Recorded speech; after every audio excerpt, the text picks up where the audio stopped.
So, if you want to participate in the session today, you're going to want a notebook and a piece of paper uh, and a pencil, some kind of writing utensil. And then, if you want to paint along with us, you're going to need tape, watercolor paper. I like Canson 140 pound. Any kind of paint palette will do. You can get the kind from the dollar store. I have fancy little paints, but you don't need those. Water, a big brush, and a smaller, I like a round number 6. And some kind of a palette to mix your paint up in, and a paper towel for dabbing and blotting and all of that. All right. Fun fact, this is the second time we're recording this episode, and I have a little earpiece in to make sure we're getting the sound this time. So, Kristi, why don't you go ahead and explain how your Paint to Heal sessions work, and then we'll go ahead and experience it right along with you. Sure. Okay, so I always begin with breath work and grounding. Then I begin painting and we discuss whatever topic we're going over that day. I usually do some guided imagery. I might do some EFT tapping, scribbling, affirmations, intentions, clearing some trapped emotions, any other sort of kinesthetic release of energy, releasing old beliefs, releasing old patterns that are no longer serving you. And then we install new beliefs and new patterns and new affirmations and intentions based on God's word and what feels right for you. Each session is unique. I don't use every technique in every session that I do. And I use intuition to guide me to create a session that feels right for each specific topic that we're addressing. So let's dive right in and start with some breath work. So take your shaka hand. You know how in Hawaii you do the shaka? Well, you're going to use your pinky and your thumb, and you're going to cover one nostril and breathe in, hold at the top, switch, breathe out, and then do it again. So we're going to do that 5 times. So go ahead and just breathe with me. Breathe in, hold, switch, breathe out. Switch,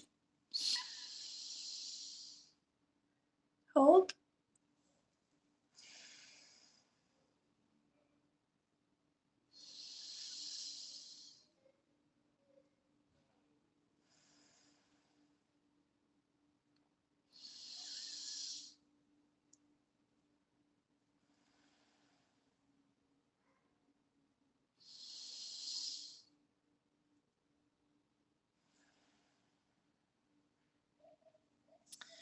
so this helps to calm anxiety, to give us more oxygen, help calm a racing heart, or just clear our minds from clutter and help us be prepared for the work that we're about to do. So then I like to get grounded. So let's make sure we're grounded. It's really important our body is grounded before we try and do any of this work because it has a hard time taking effect and really sticking if we're not grounded. So take a deep breath. Invite your grounding mechanism to be present in your body, turned on and ready to go. If you are struggling to stay grounded, I have a grounding session you can try. But for today, we're just going to do a quick little grounding session. So we're going to start by connecting heaven and earth. So I'll show you how that works. I'm going to stand up. Okay, you are going to take your hands and you're going to push one up and up to the ceiling and one down to the floor, away in opposite directions. And you're looking up to the heavens, connecting and then pushing down towards the earth, connecting to the ground. Making sure you are connected both to a higher source of power, the divine, Heavenly Father, God, and then also to the earth. Okay, and then I like to do one called all laced up, where you take your right foot, cross it over your left, put your hands out, flip them, clasp them. Sorry, I got my hair in my face. And then you're going to look at each finger and will it to move as you look at it. And then once you've done that, you're going to switch and go the other way.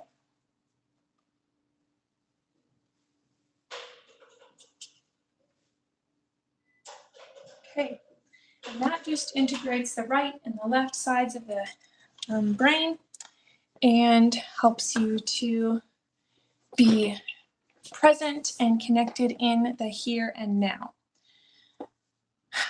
Okay, now I want you to imagine that you are a tree, that your legs and you have roots growing down and out into the ground for miles in all directions, rooting you and connecting you to Mother Earth.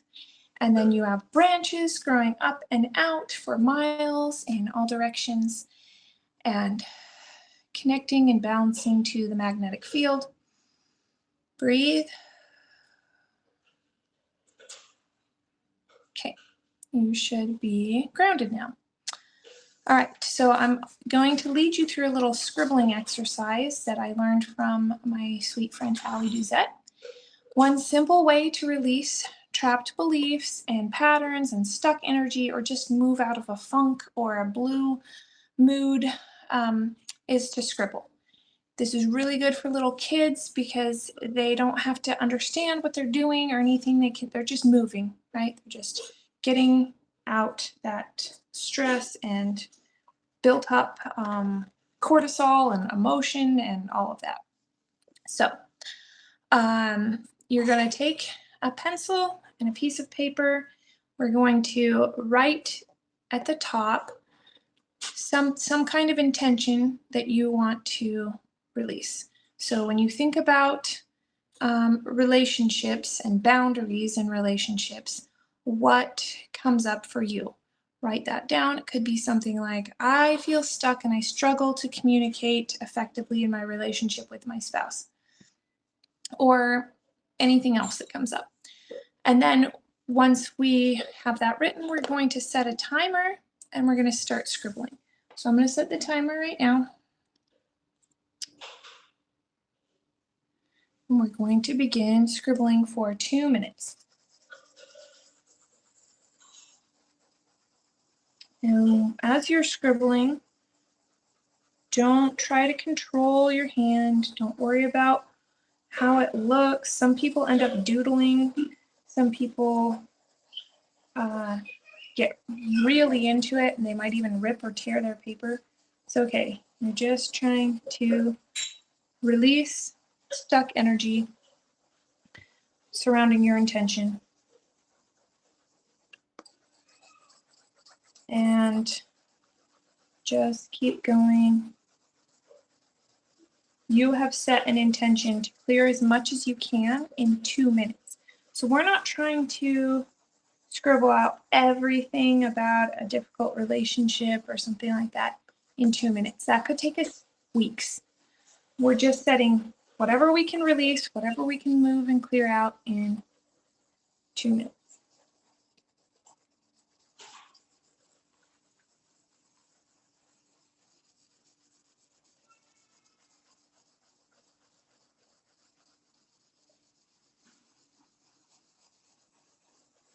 By the way, could you explain a little bit more about how you'll know you're done?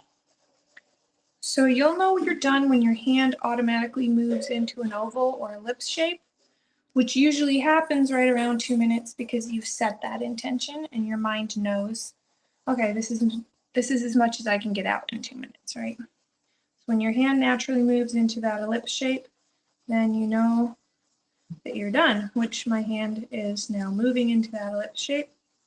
So it usually happens right around 2 minutes. It could happen before or after the timer goes off. That's okay. All right, so I am done. I will give you until the timer goes off, which should be pretty shortly.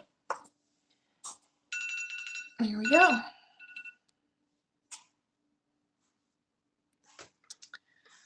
Okay, so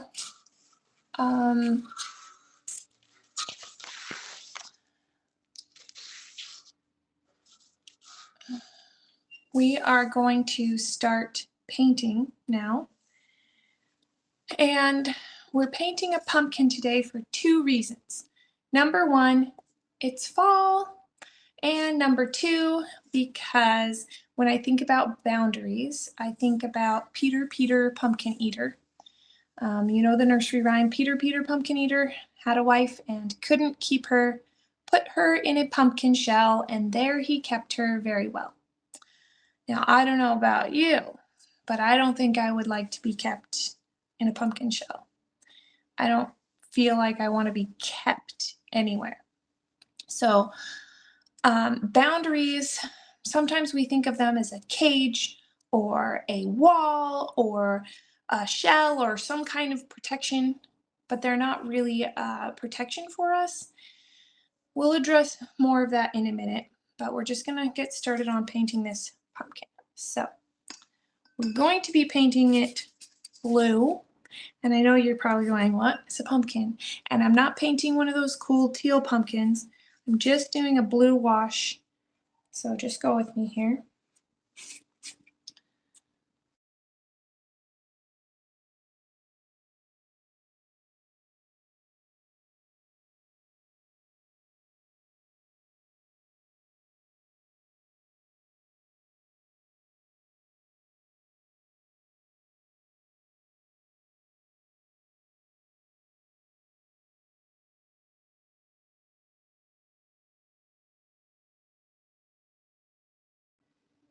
Can you hear me? Okay, now I can hear you again. Okay. So when I think of boundaries, I did wrestling in high school, and I still enjoy watching college wrestling.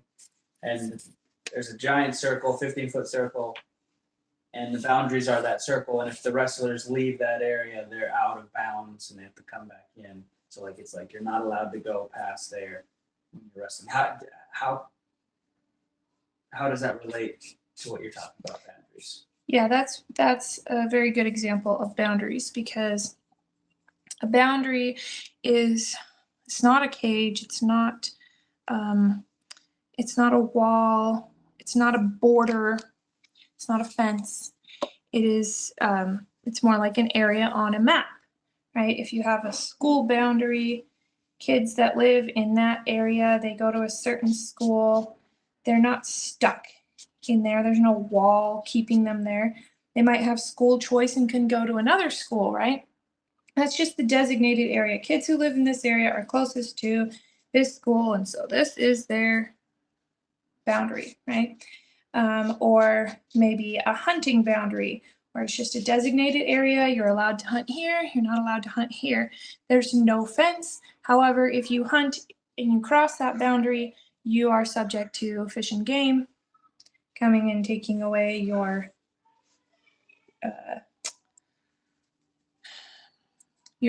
whatever it's called when you hunt. I can't think of that word. License. No, the whatever you got, your kill. Catch. So your catch, yeah. So that is what I think of when I think of boundaries. It's not so much a fence or a cage or putting your wife or your husband in a shell, or so much as it is setting a distinct area where you have a okay. Sorry, we're having sound issues. Okay, so when we have a clear understanding of what we desire, what we want a relationship to look like, that is a boundary. Can you hear me? Yes, I can hear you, and I just want to interject a question. So in my wrestling analogy, relating this to marriage, the boundaries aren't just the physical line, white line that you can't. Well, when you do cross, you have to stop your wrestling action and go back to the middle. But the boundaries are actually, that's just one set of boundaries.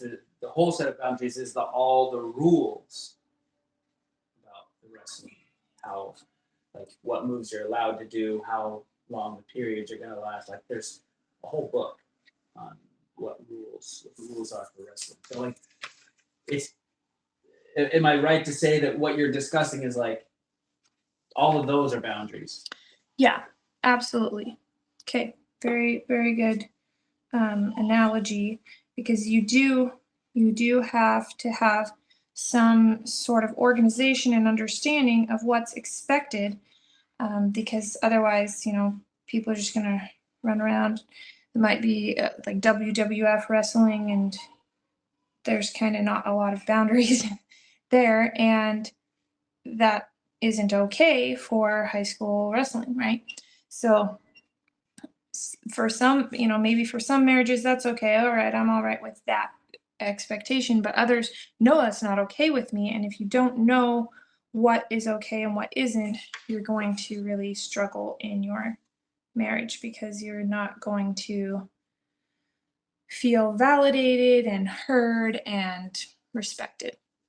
So I'm not going to put myself back on camera because that's usually when the technical sound issues happen. But I'm like, so some relationships boundaries could look like high school wrestling, and then even another relationship, husband and wife, their boundaries could look like college wrestling, and the rules are very similar. But then a third marriage, they could have the rules of WWE, which there are rules, there are expectations, but they're totally different. Sure. And then if you go to like they call it sambo or a jiu-jitsu or other types of grappling, they have totally different rule sets altogether there.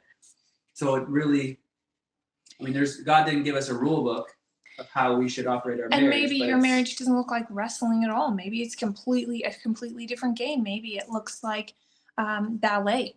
Like it could be a completely different sport entirely. It's whatever set of rules you and your spouse create together. And I don't want to say rules, but expectations, right? That you're comfortable with, that you agree upon.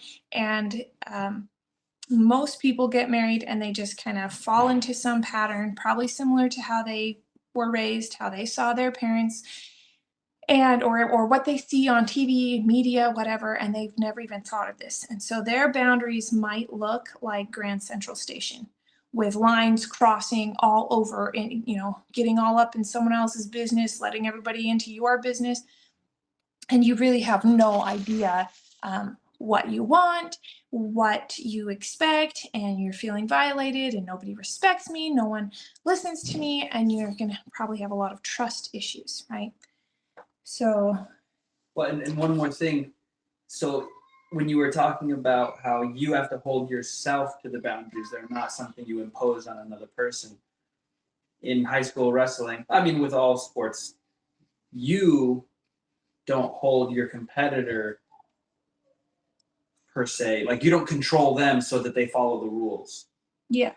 Like, you can't force them to follow the rules. You expect them to, and you hope that the referee does a good job of making sure they're following the rules. But you have to make sure that you simply have to make sure you're following the rules. Yeah, that's good. And hope that your competitor, who in the wrestling match is basically your,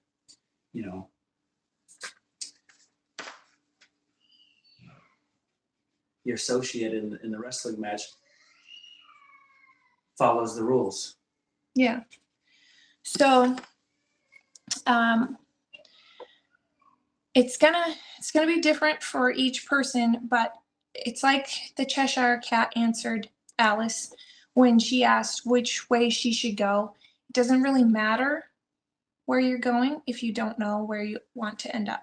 So if you don't have an idea of what your designated area looks like, of what your map looks like, of what's okay with you and what's not okay with you, it really doesn't matter, and you can't really blame anybody for crossing boundaries or not holding your boundaries, because you have no idea and they have no idea. So I'd like you to close your eyes for a minute. And I want you to try to visualize a marriage relationship that feels really good, to you. If you are struggling in your current relationship, don't visualize that. I want you to visualize what would feel really, really good. What emotions do you experience in that relationship? What things do you accomplish as a couple? What kind of words would describe this ideal relationship? Go ahead and breathe. Now open your eyes and grab your paper and your pencil and just write down some of the words and emotions that you visualized. Try to be really clear and direct and go deeper than feels good, nice, great, happy, right? Try to use words that elicit emotion like enduring, welcoming, camaraderie, etc. If you want to pause and really give this some time, feel free to do that. Because this is something that I have struggled with personally, is really knowing what I want and being connected with it. And I'm learning to connect deeper with what's important to me. And it's unfortunately not as simple as one would think, right? But Kristi has always been connected to what she wants. And I've had a looser, more ethereal connection to it. And it's led to difficulties and struggles in our marriage simply because I don't set boundaries very well, for myself. And so that's something we've been working on, and that's something that I think we're going to be including, we're definitely going to be including in our course, our 6-month course, having a great birth experience, helping both partners know what they want and boundaries around it, and to be able to live into them. One of the biggest mistakes that we make when learning about boundaries and trying to apply them is we think that boundaries are for other people. We think that we put a boundary up and we impose that on others, and we tell them, this is my boundary and you can't act in such and such a way anymore. Suppose you don't want smoking in your home. That's a boundary. You have clearly defined that. For your home, it's a smoke-free zone. And that is neither good nor bad. That is simply your preference. You may be thinking, what do you mean that's not good or bad? Of course it's good, because smoking is bad for you. And again, I would state that is a preference. Smoking has a negative effect on your health. So if your preference is to live a long, healthy life, then you may assign the label bad to smoking. And if you want to get a nicotine fix or hang out with your friends or feel good, you might assign good to smoking. So when you remove the morality from an issue and you simply view things as preference and recognize that other people have a different value and different preference and priorities than you, then creating boundaries becomes easier. I chose smoking because most of society in the year 2023 would agree that smoking is bad. But if we can view something so extreme as smoking as a preference, then we can understand how smaller issues in our relationship can be viewed as preferences and refrain from labeling them as good or bad. So when we have this idea that we're putting boundaries on everyone else, it sets ourselves up for failure. We feel like no one respects our boundaries, and we're stuck in this defensive or offensive mode, and we put others that we interact with in a defensive or offensive mode. And we start being aggressive towards them. You can't yell at me. You can't hit me anymore. You can't look at pornography. You can't smoke in my house. You better stop smoking. You better get out of here. If you smoke in my house again, I'll call the cops. And pretty soon things can escalate really quickly. And it really doesn't help to try and put boundaries on other people, because everybody knows everyone else can just do whatever they want, right? Yeah, they might have a consequence, like the cops might be called, they might end up in jail, but they can still do what they want. They can still smoke in your house, right? That's their choice. So trying to put those boundaries on other people, it really just sets you up for failure and frustration. So does that mean that we just let people walk all over us? We just become a yes man or a doormat? Am I advocating that you just accept abuse? No. There is a better way. We can hold boundaries without allowing ourselves to be abused and without abusing others. So we're going to add a little bit of orange to this pumpkin, and then we're going to continue on.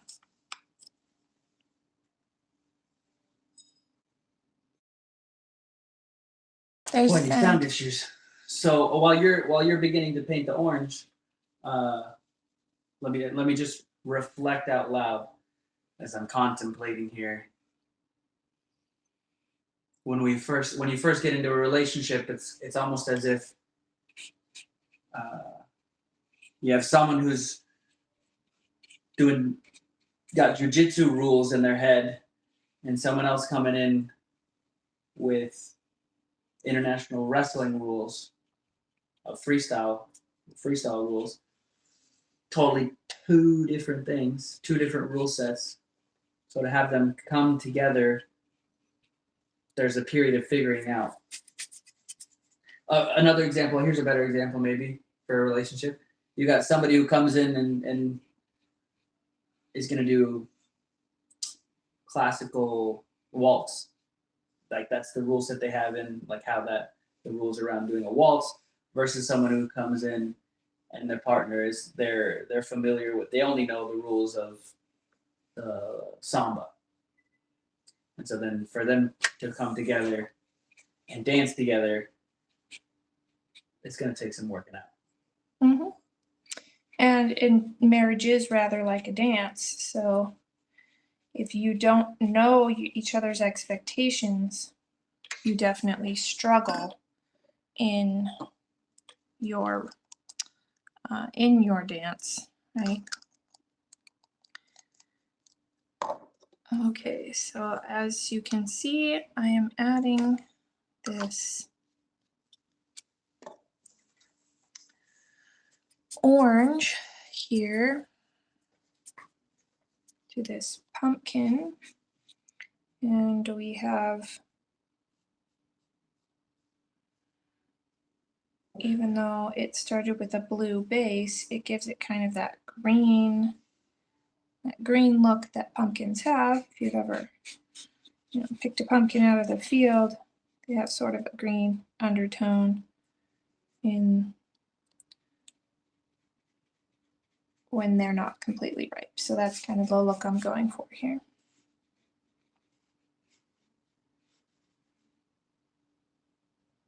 Okay. So,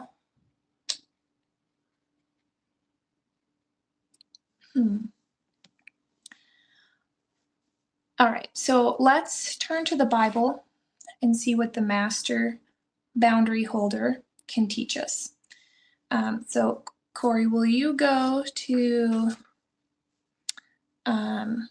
actually, yeah, here, use my phone and look up Luke 5:13.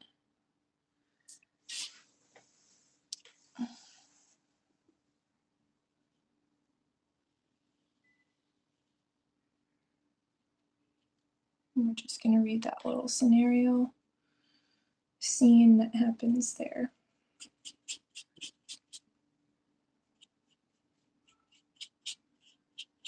Just verse 13. Mm-hmm. And he put forth his hand and touched him, saying, I will, be thou clean. And immediately the leprosy departed from him. Okay, so a leper, he comes to Jesus and asks to be healed. And Jesus, he doesn't say, oh no, I have boundaries and I don't want to get sick and I don't want to be unclean. You stay away from me, leper. Instead, he says, I will cleanse you. Be thou clean. He touches him, which, that was a big no-no back then. If you touched him, you became unclean. Jesus didn't care. He didn't oh, I created these rules, right? Jesus created the laws around who was clean and who was unclean as a Jew, and he held his boundary, which was a higher law, rather than giving in to societal expectations there, right? So he said, be thou clean. He touched him, and immediately that leper was cleansed.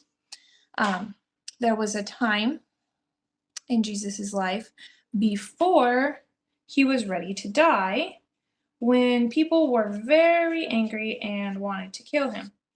They took him up to a hill and they were about to throw him off a cliff, and it was not his time to go. He wasn't ready to die. He didn't turn the other cheek or allow himself to be abused. Neither did he put up his fists and throw some punches and start fighting. Rather, he just walked out of their midst, right? And I love how the Chosen series portrays this experience. He walks out of their midst and he's done. It's not my time to die. Not today, guys. And he just walks away. And sometimes that is our best boundary, is just to remove ourselves from whatever situation we're uncomfortable in. And we're not telling others what to do. He didn't tell everybody, you can't kill me. It's not my time to die. He just walked away. Nope, not today. Not dying today. And that is really important for us to understand and to mimic. And then sorry, get my notes here. Okay. Then when a woman of ill repute came and she washed Jesus's feet with her tears, others thought that Jesus should have set a boundary on her and not allowed her to touch him because it might taint his reputation. In fact, the guy whose house Jesus was at, he didn't even say that, right? Jesus read his thoughts, and he knew what, I think his name was Simon, he knew what he was thinking, and he says, I have something to say to you. This woman came in, and she washed my feet. When I came in, you didn't wash my feet. And this woman, you didn't give me a kiss, but since she came, she hasn't ceased to kiss my feet and wipe them with her tears and with her hair, right? And back in Jesus's time, according to my understanding, washing your feet was a symbol of respect when someone was a guest in your home, and that man had not offered that to Jesus. Neither did he anoint his head with oil, and yet here he was judging this woman for doing those things to Jesus, and really she was just showing great respect and love for her Savior. So Christ knew who he was following. He forgave her of her sins. He wasn't worried about his reputation. He knew where he was going. He knew where he stood. He knew whom he served. And his boundaries were so strongly defined that he wasn't afraid to eat with the publicans and the sinners, and he wasn't worried about leprosy. He was not concerned about what others thought of him. So I would like to release some common beliefs that we hold about boundaries. So I have to hold my ground. I need to let everyone know where I stand. I have to make sure other people respect my boundaries. If I give an inch, they'll take a mile. I have to compromise my boundaries or standards to get along. Nobody respects me. I need to show them they can't treat me that way. I need people to respect my boundaries for me to be happy. If others don't respect my boundaries, I can't hold my boundaries. Breathe. Let all of that go. Breathe that out. Let it go. None of it's true.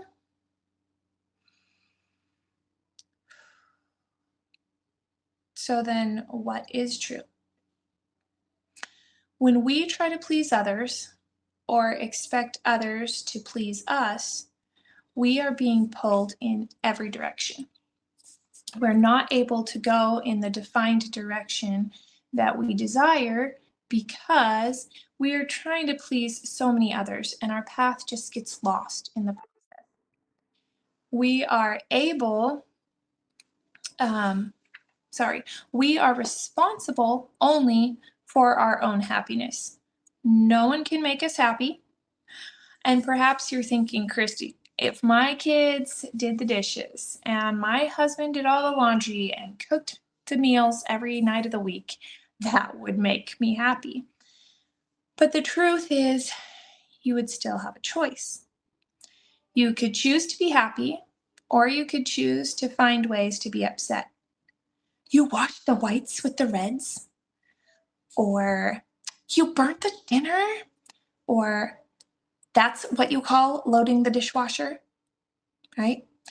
When we choose where we are headed and we assign clear boundaries for ourselves, no one else needs to do or be something for us to make us happy. And we, in turn, do not need to be someone or do something to make others happy.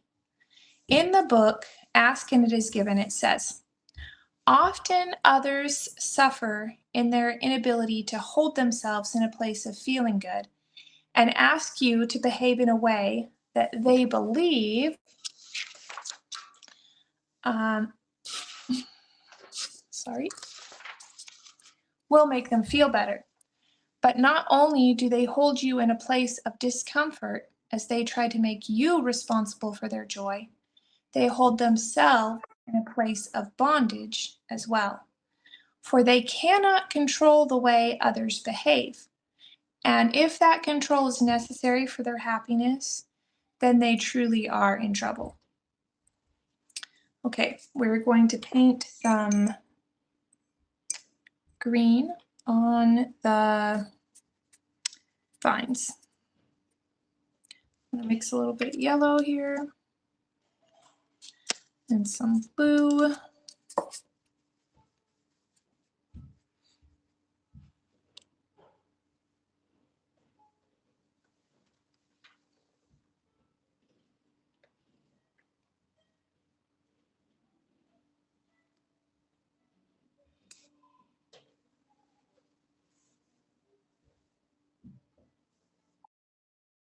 Okay.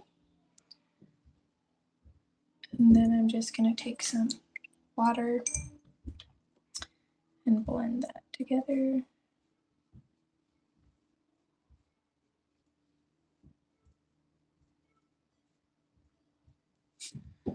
Okay.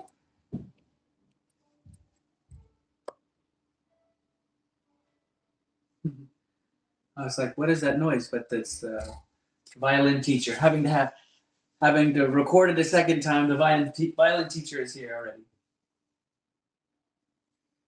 Yes. Some of our girls take violin lessons.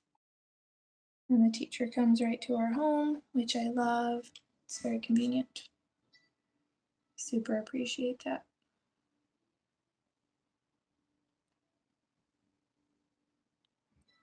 And this is where I wish I was a lefty.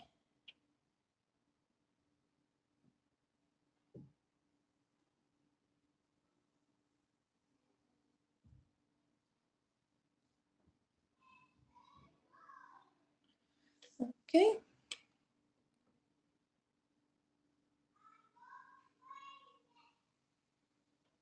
All right.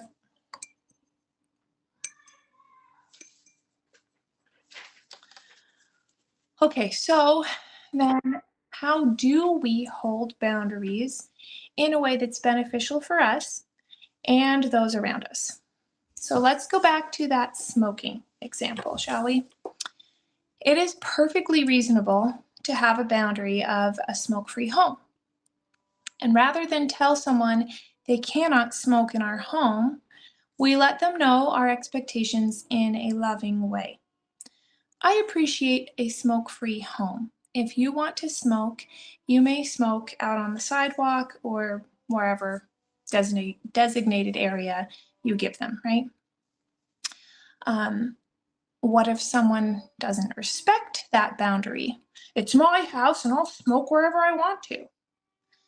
Okay, I feel strongly about secondhand smoke, and I will be taking the children and leaving until the smoke is cleared.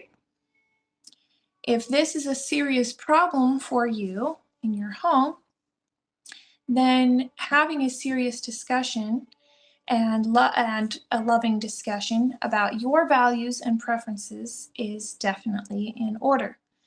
If you are new to setting boundaries, expect some pushback. It will be uncomfortable for your spouse and others because change is uncomfortable. Human nature says that we will likely resist it, and they're going to use their manipulative tactics, which we all have, and they're going to try to get their own way and make you go back to the way things were. When you remain firm in your resolve and kindly take action to uphold your desired outcome, they will learn to respect you, and soon it will just be the new normal. So you're going to feel some of that. You're going to have some pushback. It's uncomfortable for people to change. It's uncomfortable when your spouse starts setting boundaries for themselves that you are like, wait, what? This is the pattern we've always run. And even though you may not like that old pattern, it's comfortable to you because that's where you've been, right?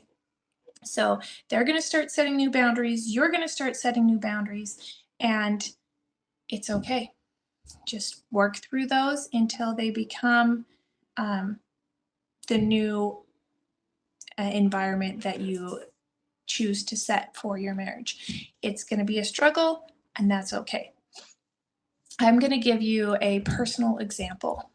So when I was 15 years old, I decided that I didn't want to watch PG-13 movies. They made me feel uncomfortable, and I would just excuse myself from family movie night if a PG-13 movie was being watched. And at first, that made my father very upset. He did not like me to separate myself from the family, and he tried to tell me that the movies weren't that bad, that I could just close my eyes in a scene I didn't like, that they could fast forward it. But I remained firm, and I would just excuse myself, and I asked my dad that if he wanted me to participate, that he please pick a movie that wasn't PG-13. After a few months, my dad realized that I was serious and that I did not impose my boundaries on him. I didn't tell him or the rest of the family that they were bad or evil or wicked for watching whatever movies they chose. I simply excused myself, and he began to change. And when the family picked a movie for family movie night, he would say, make sure it's a movie that everyone can watch. And within a few years, most of my family made the choice to stop watching PG-13 movies altogether. And I rarely got teased or belittled for my choices anymore. So that may or may not occur for you. You might get more pushback than that. But as you remain firm in your resolve, excusing yourself and setting boundaries and having discussions and helping people understand this is what's important to me, and this letting them explain what's important to them, and recognizing that there's different values and different preferences, you can have a much better relationship with strong boundaries without trying to force anybody or push anybody or impose anything on anyone else. And you can feel respected and okay, even if they're not listening to you. Just like people trying to throw Jesus off a cliff, he was still okay with where he was and what he was doing. Just walked away. He just excused himself, right? I am going to add a little bit more orange to this pumpkin, and then we're going to install some new beliefs around boundaries.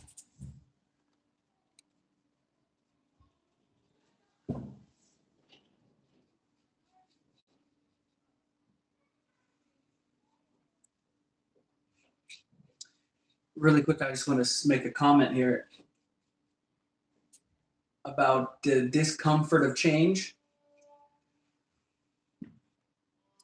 It's an analogy that relates to dancing.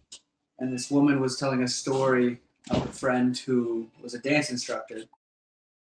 And I think it was ballet.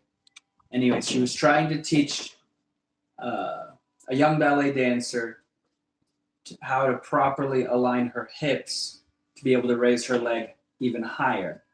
Like, I think it was that her hips had to be straight in order for her leg to go higher. And she was young, and it felt most comfortable being slightly out, like her hip. And even though in the beginning she could get it higher, there was a limit there. And if she learned to have it straight, she could have a bigger range in the future. Anyway, so she had the girl straighten her hip and then raise her leg, and she's like, but it feels uncomfortable. And the dance instructor, she said, it feels crooked. It feels crooked. It feels crooked. And she said, the instructor said to the little girl, yes, it feels crooked, but it's right. And in time, it'll feel right. She said, okay, crooked is good. And that sometimes this new normal, what feels awkward, what feels crooked, will become what's right. It will become okay, and it won't feel wrong or crooked anymore, right? It'll become the new normal over time. Mm-hmm.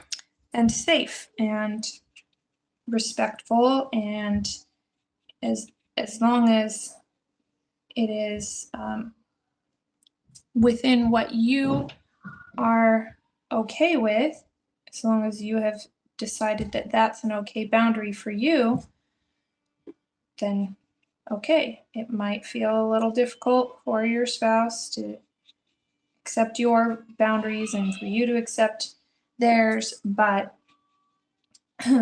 you'll get used to it after a little while and it'll feel a lot better. And as Tori and I have experienced that,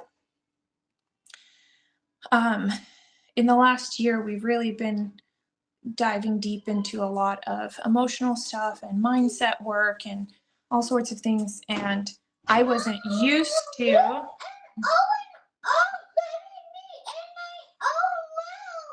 I'm sorry, buddy. We're still filming. Can you be quiet?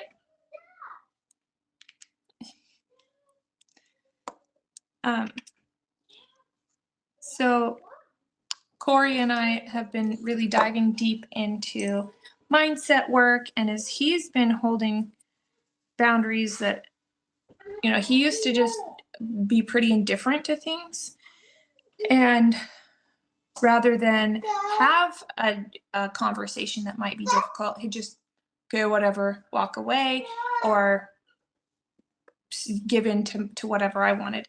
And as he has been holding his new stronger boundaries, it was a little uncomfortable for me. And I'm like, whoa, what's this? I'm not used to that. But I actually, in reality, I really prefer it I really prefer him speaking up for himself and choosing to hold boundaries, and I have to respect those because I really do. I'm like, wow, I respect that because it shows stronger character. It shows that he actually cares in our relationship because he's no longer checked out. He's willing to have those hard conversations, and I super appreciate that. So it might feel a little uncomfortable, but it will be better. Yeah, it's not natural, or at least as far as I can tell, it's not natural for someone just to figure out on their own without some help what their values or intentions truly are deep down. I mean, some people maybe. Yeah. And some people, naturally have some stronger boundaries, and that's okay. But as you practice that and start working on it, it's all right for it to feel off and to feel different, and to just work on that. Okay, here's what we want. Here's what we desire. How do we get there? Here's what I'm okay with. Here's what you're okay with. All right, let's not be crisscrossing all over in each other's boundaries. Let's respect that, and it feels good. Okay, so new beliefs to install about boundaries. I know where I am going in my relationship. I lovingly set boundaries for myself and remain firm in my resolve to uphold them. I am strong when I remain firm in my character and resolve to hold my boundaries. I am only able to set boundaries for myself. I respect the boundaries of others. Breathe those in.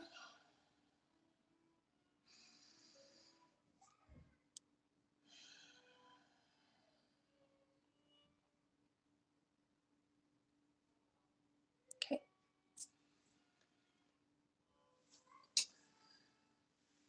So, I hope you enjoy our fall pumpkin, and I hope you can get clear on what boundaries you want and you're okay with, and stay firm in holding your resolve and choosing what you can do, what you have control over, and don't worry about other people and what you can't control. I feel like that has really changed my ability to hold boundaries and to enjoy relationships at a deeper, more meaningful level, and at a safer, more validating level.